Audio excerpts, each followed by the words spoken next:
Digital विवेक मध्ये आपल्या सर्वांचं हार्दिक स्वागत आहे. मी चंद्रशेखर नेने, आंतरराष्ट्रीय घडामोडींचा अभ्यासक. माझ्याबरोबर व्हिडिओग्राफर भाग्यश्री पारनेरकर आहेत. इराणचं जे युद्ध आहे ते एका विशिष्ट ठिकाणी येऊन पोचलेलं आहे.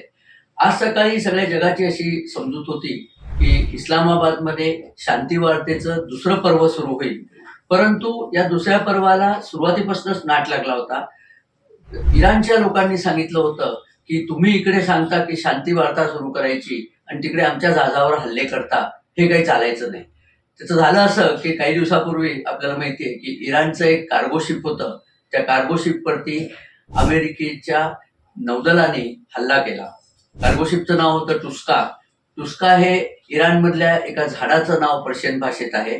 त्या झाडाच्या नावाने त्यांनी हे जहाज बनवलं होतं. पण गंमत म्हणजे त्या कार्गो शिपमध्ये काय होतं, ते इराणला निघालं होतं, मलेशियातनं आलं होतं असं लिहिलं होतं त्याच्यात. आणि त्याच्यामध्ये इराणच्या मिसाईलमध्ये भरण्याचं सगळं इंधन, स्फोटक इंधन होतं. हे मलेशियातनं वगैरे काही आलेलं नव्हतं, हे चीनमधनंच आलं होतं.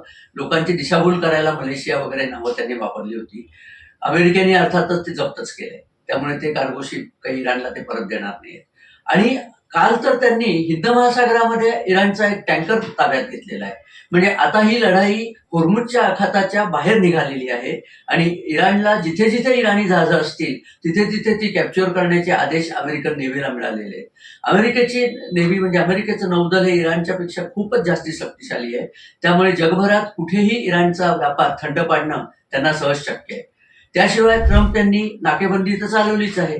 नाकेबंदी म्हणजे इराण त्या होर्मुझच्या आखातामध्ये इराणमध्ये गेलेली जहाजं आणि इराणमधनं बाहेर येणारी जहाजं ही अमेरिकन सैन्याच्या परवानगीखेरीज येऊ शकत नाहीये. यातली महत्वाची जहाजं म्हणजे तेल तिकडनं येतं, ते तेल सगळं चीनमध्ये जातं. म्हणजे एकीकडे चीनला तेल मिळत नाही, दुसरीकडे त्या तेलाचे पैसे इराणला मिळत नाहीत.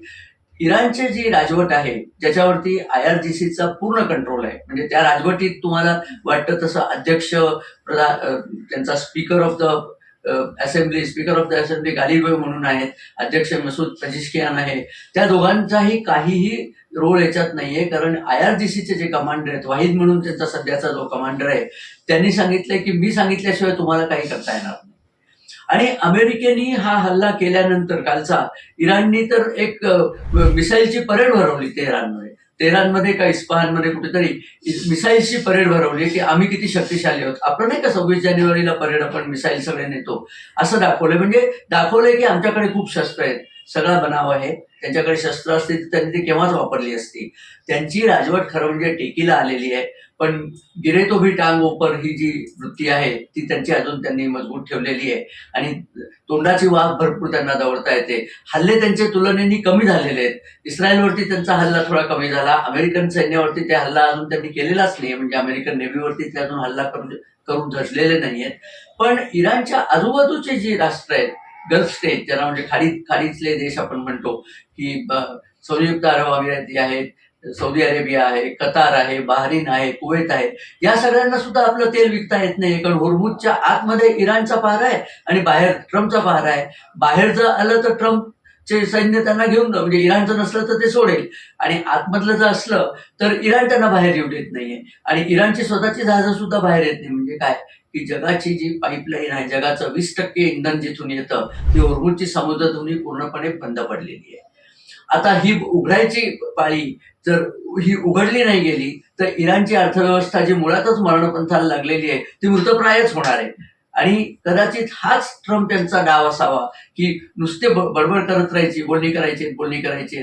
आता यावेळेला तर इराणचेच लोक बोलणी करायला येत नाहीत. त्यांनी सांगितलं की आमचा पाकिस्तानवर कवडीचा विश्वास नाही, पाकिस्तानात आमची टीम गेली तर ती जिवंत परत येईल याची काही एक गॅरंटी नाहीये. अशा लायकीचा हा पाकिस्तान देश जो ट्रम्प यांनी निवडलेला आहे, त्याच्यामुळे सुद्धा ही बोलणी यशस्वी होतील असं दिसत नाही. मुनीर हा जो पाकिस्तानचा एजंट आहे, म्हणजे ट्रम्पचा एजंट, त्यांनी जाऊन इराणला सांगितलं की तुम्ही युद्धबंदी आहे तर ती युद्धबंदी एक्सटेंड करण्याकरता तुम्ही भेटीला या. आणि इकडे ट्रम्पला सांगितलं की इराण म्हणतंय की तुम्ही जर ब्लॉकेड काढला, बाहेरचा जो वेढा घातलाय तो काढला तर आपण बोलणी करू. एकमेकांचे लावालाव्या करणं आपण ज्याला म्हणतो ना, ते कार्यक्रम मुनीरचा चाललाय. कारण उद्या जर खरोखर इराण आणि अमेरिकेचं युद्ध झालं, म्हणजे प्रत्यक्ष युद्ध, तर इराण पहिले जो हल्ला आहे तो सौदी अरेबियावर करणार आहे. आणि सौदी अरेबियात मुनीरनी आपल्याला आठवत असलं तर 17,000 पाकिस्तानी सैनिक आणि काही लढाऊ विमानं पाठवली आहेत. त्याचा प्रतिकार मुनीरला करायला लागेल. आणि प्रतिकार जेव्हा करेल तेव्हा इराण स्वतःच्या जवळ असलेली मिसाईल ही पाकिस्तानवर टाकायला कमी करणार नाही, किंबहुना ते टाकतीलच पाकिस्तानवर. त्या मुनीर असा दोन्ही बाजूनी पेचात सापडलेला आहे, त्याला कुठे बाहेर जायचं कळत नाही. बरं, बोलणी होतच नाहीये. बोलणी झाली तर काहीतरी जगापुढे सांगता येते की आम्ही बोलणी करतोय, अमुक आहे तमुक आहे, त्याच्यातलं काही होत नाहीये. आता युद्ध अशा ठिकाणी पोहोचलंय की ट्रम्प येत्या 1-2 दिवसामध्ये प्रचंड मोठं आक्रमण इराणवरती करेल, याची आता सगळ्या जगाला खात्री पटलेली आहे. ट्रम्प यांनी हे पण सांगितलेलं आहे की मी यावेळेला नवीन शस्त्र आणलेली आहेत, लाजर गन्स म्हणून शस्त्र आहे, म्हणजे लेझर किरणांनी शत्रूचे जे ते ड्रोन वगैरे येतात ना, ते ड्रोन सगळे नाहीसे करायचे, लाजर किरणांनी ते बंद पाडता येतात, असं यांचा दावा आहे. तसं जर झालं, बरं, लेझर किरणांनी बंद पाडले तर त्याला $5 ते $10 खर्च येतो, ड्रोन स्वतः $20,000 असतो. त्यामुळे इराणच आर्थिक खाईत आणखीन सापडेल अशी परिस्थिती आहे. इराणला वाटत होतं चीन आपल्याला मदत करेल. चीन हा लुच्चा देश आहे, तो मदत करेल म्हणजे फक्त त्यांचं सामान विकेल आणि त्याचे पैसे तेलाच्या रूपात घेईल. दुसरी सैनिक पाठवणं वगैरे मदत चीन कधीच करणार नाही. युरोप मदत करायला तयार आहे, पण ट्रम्पने सांगितले की आता खूप उशीर झाला, जेव्हा पाहिजे होती मदत तेव्हा तुम्ही आला नाही, तेव्हा आता आपल्या घरी गप्प बसा, मदतीची काही गरज नाही. जागतिक महायुद्ध पेटेल की नाही, आता तरी हे युद्ध फक्त इराण, अमेरिका आणि इस्रायल याच्यामध्येच आहे, पण याच्यात जागतिक समावेश जर झाला तर मात्र अनवस्था प्रश्न होईल. त्यामुळे तसं काही होऊ नये अशी आपली अपेक्षा आहे. आताच्या घडीला तरी इराणमधनं कोणीही प्रतिनिधी मंडळ पाकिस्तानला आलेलं नाहीये. स्वतः जेडी व्हान्स ते सुद्धा आले नाहीत. ते जर आले असते, इराण आलं नसतं तर ती अगदी अमेरिकेची फजिती झाली असती. त्यांना ते माहीत होतं, त्यामुळे ते आलेच नाही. तर बोलणी स्टँड स्टीलवर आहे. लढाई कधी सुरू होते याचीच फक्त वाट आहे. कदाचित लढाई सुरू सुद्धा होईल आणि तरी लोकांना हे सांगणार नाहीत, कारण लोकांना जेव्हा प्रत्यक्ष पाहता येईल तेव्हाच त्यांना कळेल, अशी एक शक्यता या सगळ्यामध्ये आहे.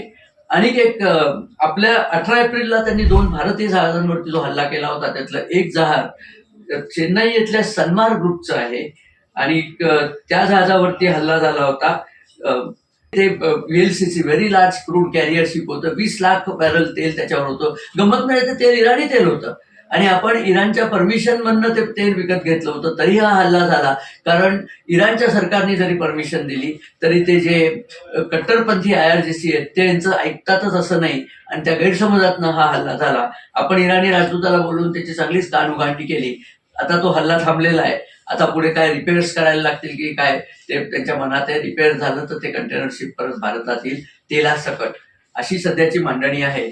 दिसतंय असं की अमेरिका हा प्रश्न अर्ध्यावर सोडेल असं आता तरी वाटत नाही. इराणची पूर्णपणे नाकेबंदी आणि नसबंदी केल्याशिवाय अमेरिका तिथनं बाहेर पडणार नाही. इस्रायल त्याला तसं पडू देणार नाही. बघूया पुढे काय होतं ते. आपल्याला जर हा व्हिडिओ आवडला तर आपण मित्रपरिवाराबरोबर शेअर करा, आमच्या चॅनलला सबस्क्राईब करा आणि हो, आपले कमेंट्स आणि व्ह्यूज आमच्यापर्यंत नक्की येऊ दे. व्हिडिओ बघितल्याबद्दल धन्यवाद आणि नमस्कार.